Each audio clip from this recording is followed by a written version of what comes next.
market is alive and it is moving. Welcome into an emergency edition of Fantasy Baseball today on Friday, January 16th. I am Frank Stampfl, joined by Scott White. Long time no see. About 14 hours after Kyle Tucker goes to the Dodgers, the Mets pivot and sign Bo Bichette to a 3-year, $126 million deal that includes opt-outs after the first and second seasons. No deferrals. Very similar deal to what Alex Bregman just signed last offseason. And it's so interesting to me that these, frankly, stud players are settling for these short-term contracts. It has worked out well for, Bregman this offseason and Matt Chapman and Blake Snell in the past. Maybe this looming lockout has influenced the market, but it still seems kind of weird to me that, players like Tucker and Bo Bichette are signing these short-term deals, but in the long run, it still could work out for them. Let's get into the fit here. It's $42 million a year, Frank. I think this offseason has gone off the rails when Bo Bichette is now making $42 million a year. I like Bo Bichette, but that is an all-time kind of annual salary. And it's a unnatural fit for the Mets too, in a few different ways. Yeah, and we'll talk about exactly that. First up, defensively, Bo Bichette is going to primarily play third base for the New York Mets here, a position he has never played before. The metrics with him at shortstop have not been kind, so he has been declining there. I think the expectation all along is that wherever he signed, he probably was going to move off shortstop anyway. So again, expectation is third base here with the Mets. Scott, offensively, I'll pull up a graphic here for those watching on YouTube that will have Bo Bichette's spray chart over Citi Field. But what do you think about this fit in with the Mets and in that lineup? Well, first of all, so long to Brett Beatty, my sweet prince. I mean, it's still there. I like him as a sleeper too. He could still. He may not be there for long, A. B, he's dabbled in the outfield before, and that's what the Mets' biggest need actually is, so maybe they could try him there. C, DH. One of DH and first base is still vacant, even with Jorge Polanco there. But Mark Vientos is also there. So now we're kind of, unless Beatty moves to the outfield full-time, it's Vientos and Beatty splitting time again, which... I like Beatty as a sleeper. I know you got the Bo Bichette graphic pulled up, and I immediately started talking about Brett Beatty. So sorry about that. I like Brett Beatty as a sleeper. Let me see if I can pull up the number real quick. I'll talk about Bo Bichette while I'm pulling that up.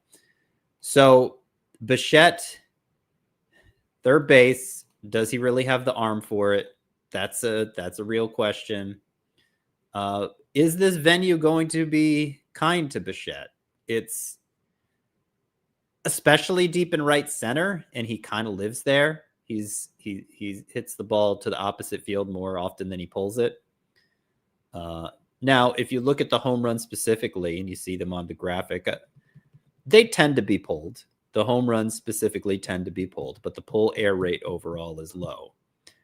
StatCast says if he played every game at Citi Field last year, it would have been 15 home runs instead of the 19 he hit. So it is a park downgrade for him, for Bichette in particular. Park upgrade for somebody like Marcus Semien, who pulls the ball a ton. But for Bichette, it's a downgrade. If he continues the pattern of mostly pulling, of the batted balls that are home run distance, of those mostly being pulled, then that deep right center could actually work to his benefit, because all the balls he's hitting there that aren't home run distance are going to be harder to flag down for outfielders. Maybe we see more doubles and triples. Maybe we see batting average go up. I think if you're setting the over under for a healthy Bo Bichette at 20 home runs, I'm taking the under now that he's at Citi Field, but probably an even better bet for batting average now. Maybe he doesn't lose that much value, picks up third base eligibility, which at least for 2026 would be more useful for shortstop. He'd still have shortstop, of course, for that 1 year. Great lineup spot, presumably, batting behind Francisco Lindor, Juan Soto. couple of couple of star players hitting ahead of him could help him to rack up RBI. I think it's a pretty good fit for Bo Bichette. The more I talk about it, but it is going to change. It is going to kind of change things for him in terms of what his base stat line looks like. Yeah, he reminded us last year, Bo Bichette, that he is still a stud hitter following an injury-plagued 2024. But last season hit 311, 18 homers, 94 RBI, and 840 OPS in 139 games. Just a 15% strikeout rate, so he still makes a lot of contact. 91 mile per hour average exit velocity, hits the ball hard. It's a lot of line drives. It's still too many ground balls for him to kind of tap into as much power as we want for fantasy. Doesn't really run much anymore either. So we were joking beforehand, Scott. I mean, we could see kind of a wacky stat line from Bo Bichette. Like maybe he hits 300, but with 15 to 18 homers and like 120 RBI, right? We don't really see, stat lines like that. And maybe I'm exaggerating a little bit, but hitting behind Soto and Lindor, I mean, that is a prime spot. We just saw how many RBI Pete Alonso put up last season. And when you make that much contact with that many players on base ahead of you, you're just going to run into a bunch of RBIs. So I do think that part of Bo Bichette's game looks really good. Maybe the power comes down a little bit, 15 to 20 home runs, as you mentioned there, with the New York Mets.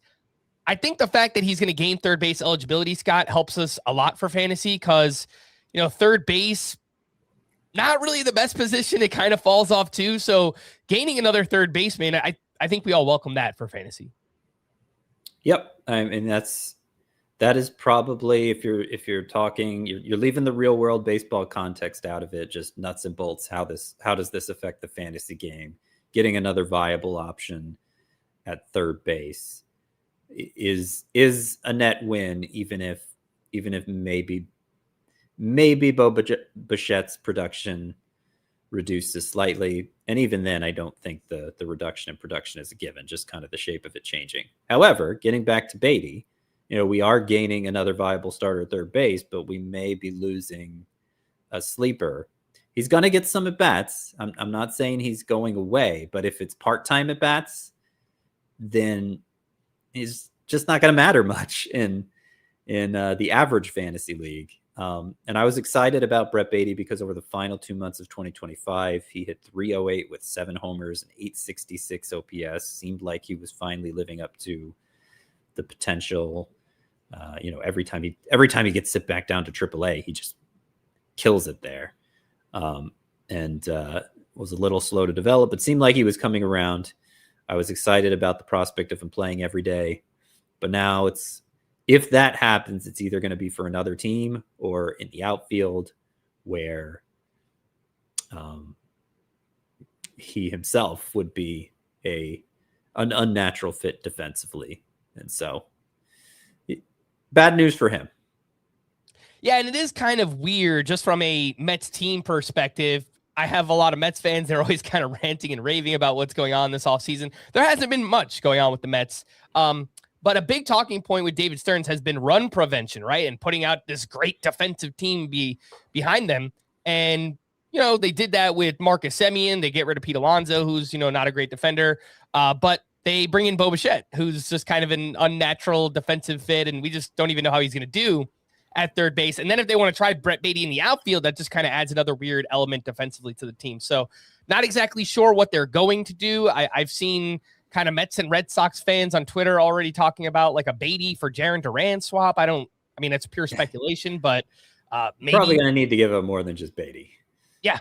Did want to just point out over those final 2 months, you mentioned Beatty hit much better.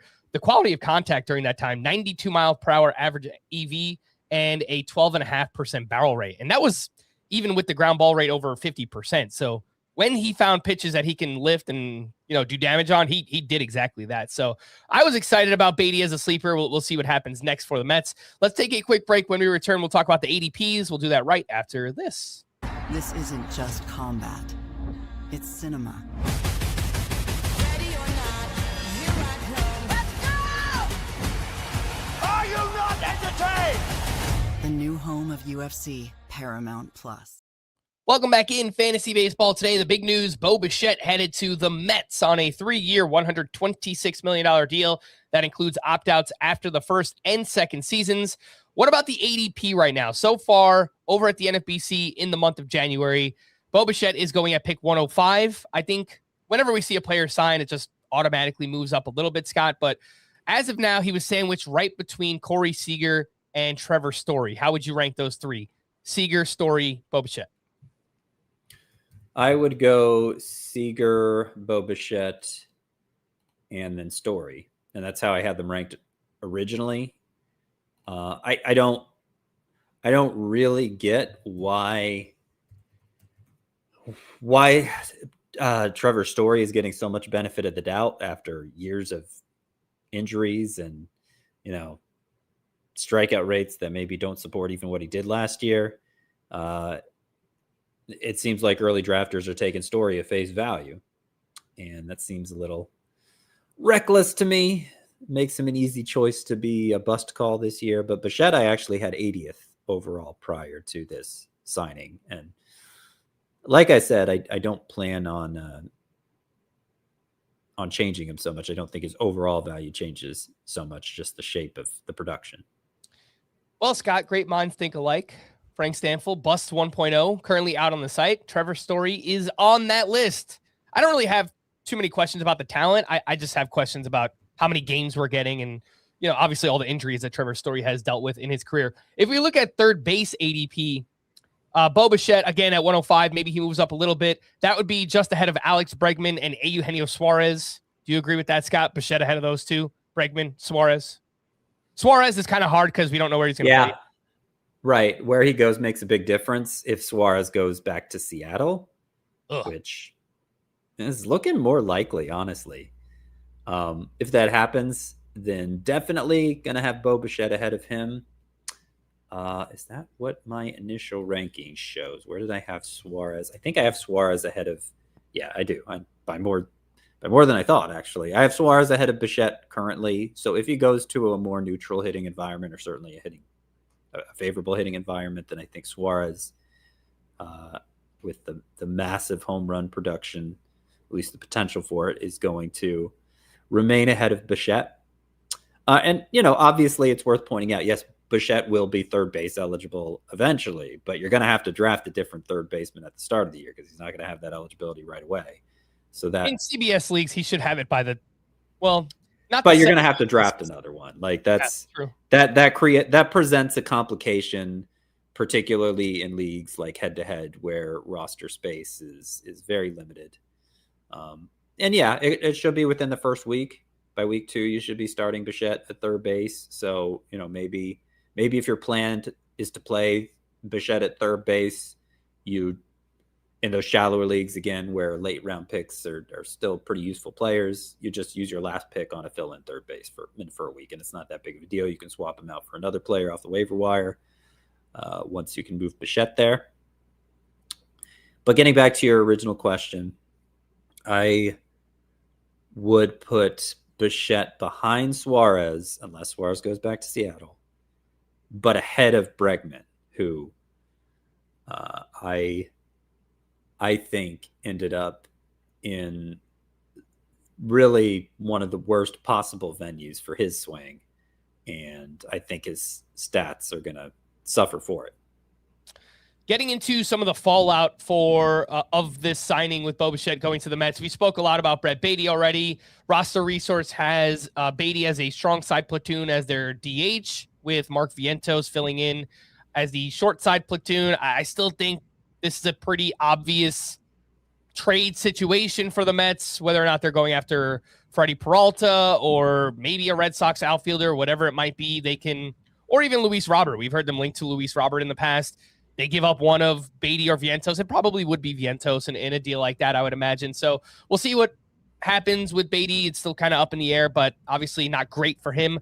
What about the Blue Jays fallout? I guess Ernie Clement and Andres Jimenez are just kind of locked in up the middle right now, second base and shortstop respectively. Kazuma Okamoto seems pretty safe at third base for now.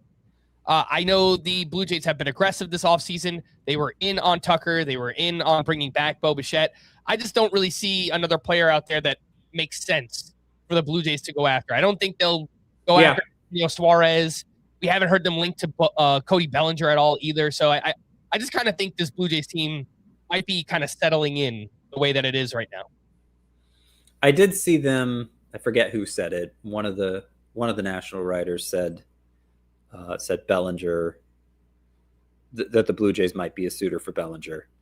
But no. as far as the infield goes, yeah. Once Kazuma Okamoto signed, I know Ken Rosenthal said that was probably it for Bo Bichette coming back to Toronto, and that the infield seemed set with Ernie Clement moving to second and Andres Jimenez at short. So, yeah. I mean, now if it was true before Bichette even signed, I imagine it's true after he's signed too. All right, Scott. You know what? Sound the alarms. We're not done yet. There is another news item to talk about here. Oh, really?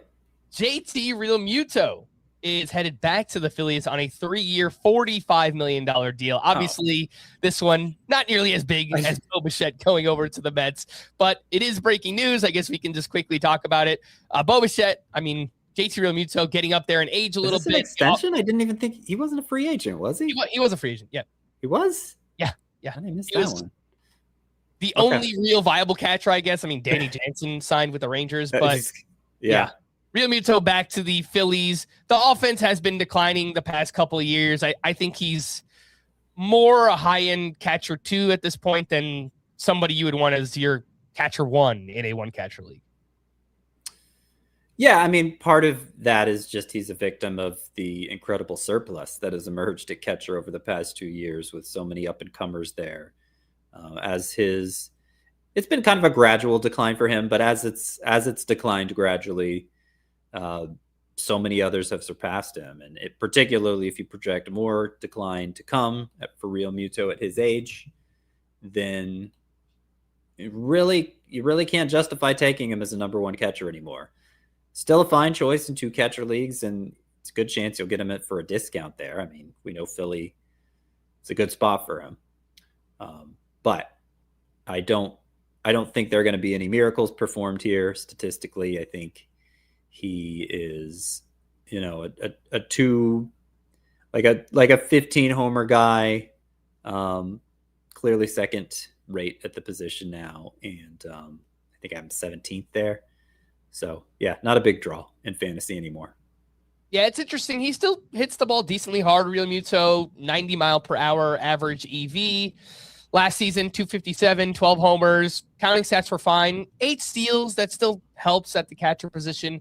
The ADP in January for Realmuto was 213. The next catcher ahead of him is Carter Jensen at 193. Then Kyle Teel at 185. I could see Realmuto moving up a little bit, maybe around 200, a little bit higher, but I can't see him going ahead of either Kyle Teel or Carter Jensen. Not for me. Yep, I think we're in agreement there. All right, so again, big news. Bo Bichette to the Mets on a 3-year deal, and we just got news that JT Realmuto back to the Phillies on a 3-year deal as well. We are going to wrap there. For Scott, I am Frank. Thanks as always for tuning in to Fantasy Baseball today. Please make sure to follow and leave a 5-star rating on Apple or Spotify, and we will be back again next week. Bye-bye.